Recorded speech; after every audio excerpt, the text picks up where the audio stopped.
What's up, everyone? It's the end of 2022, and if you have already watched my worst movie list of the year, you know what to expect from this one. So let's just get right into talking about the best movies of 2022.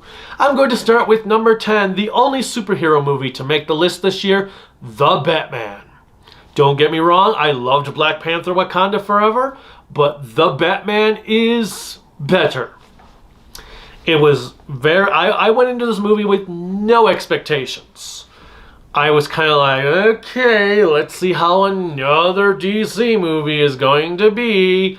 And came out like, whoa, this felt like a Batman graphic novel brought to the big screen. It was good. It was well thought out. It was well paced. Robert Pattinson may not be the best Bruce Wayne, but he did a really good job as Batman. Now it's just, where's he going to take Bruce Wayne from this point forward? Because from a narrative perspective, the way he was as Bruce Wayne could work. They just need to evolve him now. After that comes Sonic the Hedgehog 2. What a fun time that was. We got a video game movie that was solid, and a video game movie that also had video game elements in it. A video game movie with video game elements and a video game level? Oh my god! That is like unheard of. And it was good. It was really good. It was fun. Tails was great. Knuckles was great. Jim Carrey continued to kill it as Robotnik. I had such a good time with it. Oh man. So many memories when Sonic was underwater, drowning. Oh, so many memories. Alright, number 8. Barbarian. Now, it's not a Conan movie. Barbarian is a horror movie about a girl who goes to an Airbnb in the middle of a crappy rundown neighborhood, and there's someone else staying there because apparently 2 people reserved the house at the same time, and they find a door hidden in the house, and all hell breaks loose. It was pretty messed up. It was pretty cool. The movie took twists and turns I did not expect. In fact, the movie trailer only shows you scenes from like the first 20-25 minutes of the movie. And that was impressive. Of course, now there's probably going to be someone that wants to sue the studio for false advertising. But yes, Barbarian did not give anything away in its trailer, and it was for the better because of it. Like I said, it was a messed up movie, and so good. Suspenseful. Well shot. There was a lot of great camera work in the movie. I mean, there's one scene that the camera follows this guy from behind at the shoulder as if you're playing a video game. That's very ingenious. I liked it a lot. And the creature was cool. Speaking of cool creatures, number 7, Smile. Smile is what Grim Cuddy wanted to be. It was suspenseful. It was creepy. At first, when we first saw the trailer for it the first time, I'm like, I don't know, that doesn't look all that good. And then there was another trailer. It was like, well, and it started getting cool, positive reviews. It's like, maybe we should check that out.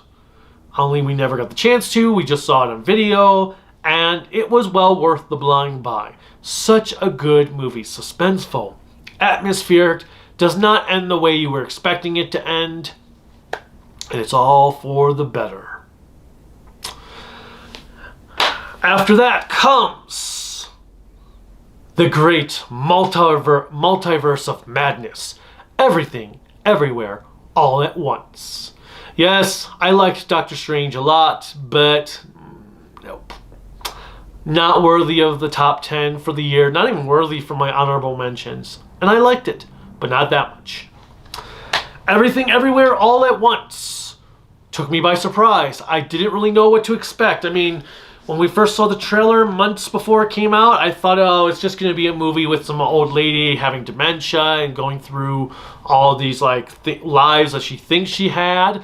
Nope. It was exactly as it advertised, a movie about a multiverse. And it was really good. It was really enjoyable. It had moments that you're like, oh my god, oh, yeah, what? How?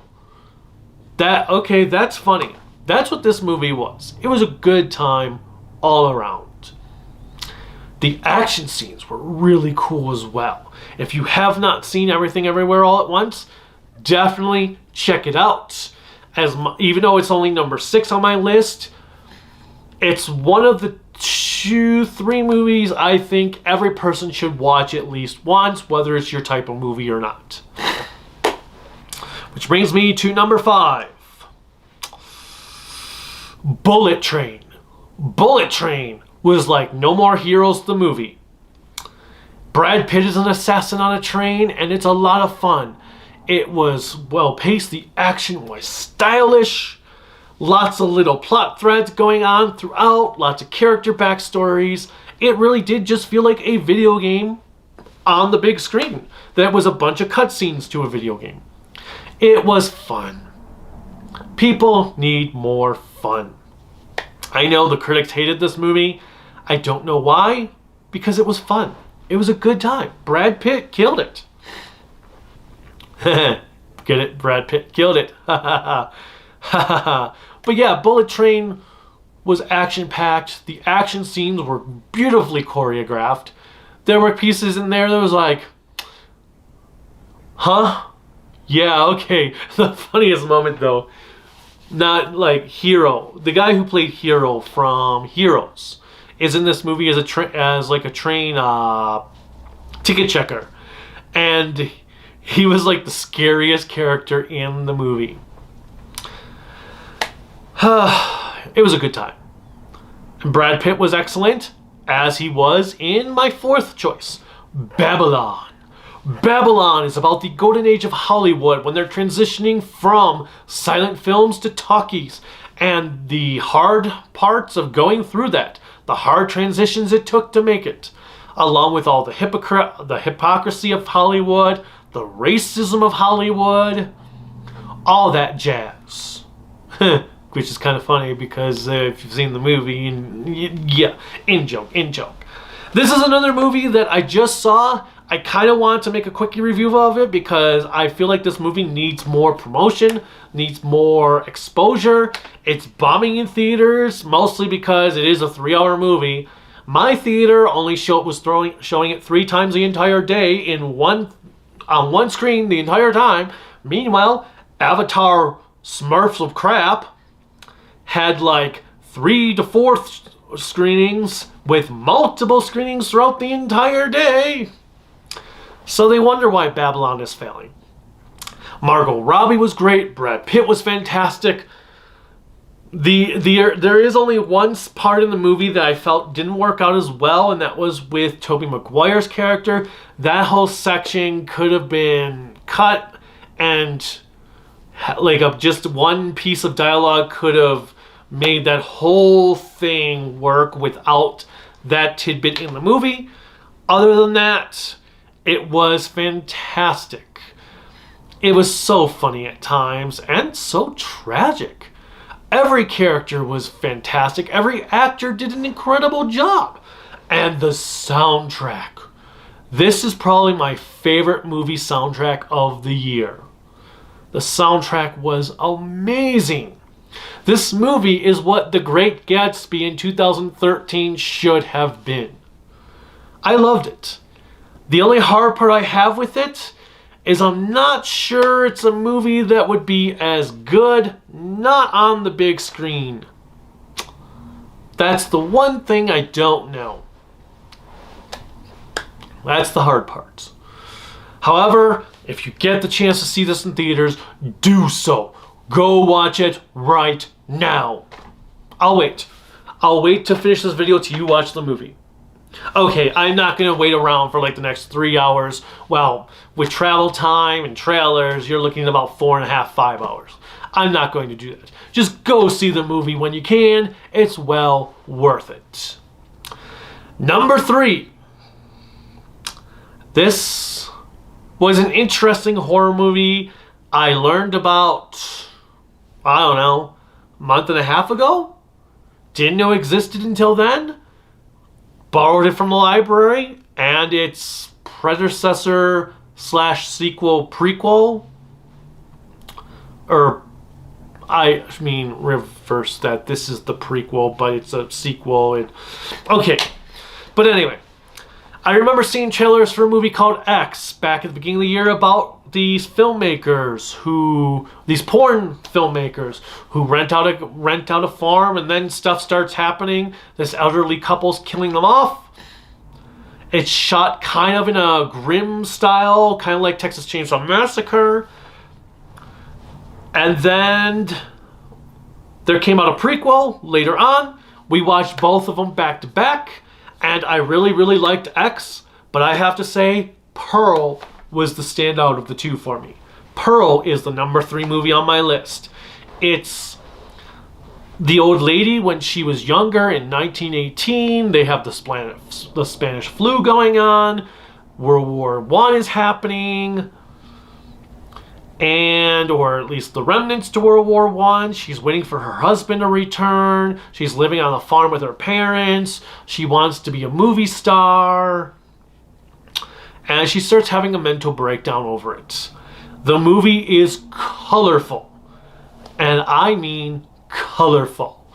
It took me by surprise. I was expecting, like I said, in X, it was like a grindhousey style, like Texas Chainsaw Massacre, dark and gritty looking. Pearl is colorful, like Wizard of Oz colorful, like a 1930s colored movie. Very colorful, bright and shiny, everything. And yet the tone is so dark and demented and twisted. I loved it. It was really, really good. The woman's mental breakdown is so tragic and yet so engaging. I mean, right at the start of the movie, you're like, what the hell is going on?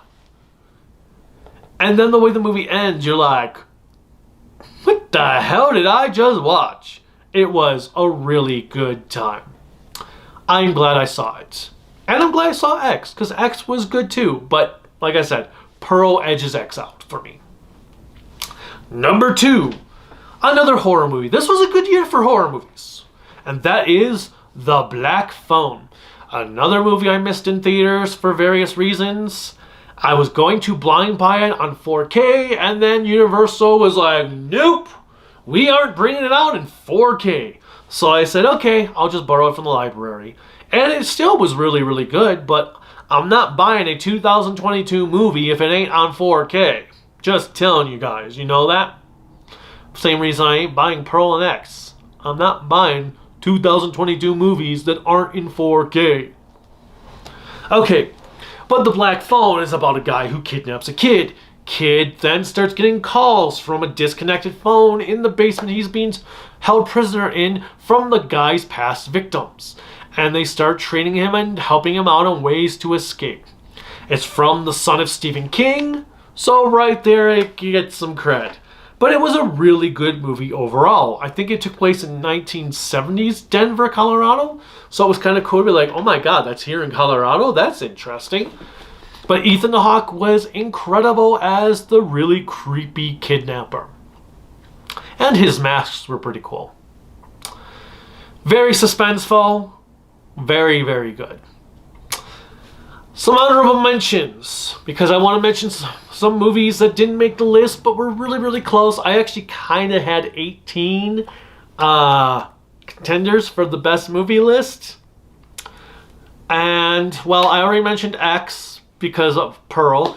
But also, I've got Bob's Burgers. The Bob's Burgers movie was way, way better than it should have been. I liked it a lot. I liked it better than the Simpsons movie. It was like an extended episode of Bob's Burgers, and it was a good time. Then we have Death on the Nile. And I might as well say Glass Onion, because we had 2 really great murder mysteries this year. Both exceptionally done well. Glass Onion, Daniel Craig was in top form as always. I enjoyed his southern accent. I like the southern hick type Daniel Craig roles he gets. The southern hick type roles Daniel Craig gets. Yeah, that makes more sense. But Death on the Nile was also just as good. I really liked the visuals in Death of the Nile. Egypt was fantastic. What's his name? Kenneth Branagh as Perot was really good. Death of the Nile was such a good movie. And so was Glass Onion. We just watched Glass Onion like an hour and a half ago. The Northman. The Northman. Really, at first I was like, fighting, do I want The Northman on this list? But I've got all these other movies like Smile and Barbarian and Sonic and Batman and Babylon kind of like knocked the list up. So The Northman got kind of kicked off, but that doesn't mean anything because The Northman was such a good movie too. The Northman was great. It was Conan done right. Now if we could only get an actual Conan movie done right. Finally, number 1. The creme la creme. Or creme de creme. Whichever it is. The best movie of the year. The movie that is rich people problems and food. And that is The Menu. The Menu was so good. If you have not seen The Menu yet, go watch it now. Well, I don't think it's in theaters for you to watch anymore. It's not on video yet to watch it, so you can't exactly watch it now. But The Menu is definitely a movie you need to see when it comes out to video if you have not seen it already. It was so good. It's suspenseful. It's like you're sitting there on the edge of your seat, and sometimes that saying expression can be kind of weird because you're like, well, why would I be sitting on the edge of my seat watching a movie? But it's like that feeling where you're like, oh my god, what is happening? I'm so glued to the screen right now. I cannot wait to see what else is going on. The Menu is like that. It's atmospheric. It's weird. It's kind of like Pearl in its weirdness, where you're like, what just happened? And all the actors do an incredible job with their roles. They're all so good. Anya Taylor-Joy continues to show greatness in every performance. She's easily one of the best actresses out there today. Ralph Fiennes is such an incredible actor. Here he continues to show how amazing he is. I really feel like he got the shaft with Voldemort in Harry Potter because he didn't have much to work with. He is such an underrated actor. Everyone here does a good job. John Leguizamo was fantastic. Probably the best performance I've ever seen him in. Granted, that's not saying much. I mean, we're thinking of Clown and Mario or Luigi.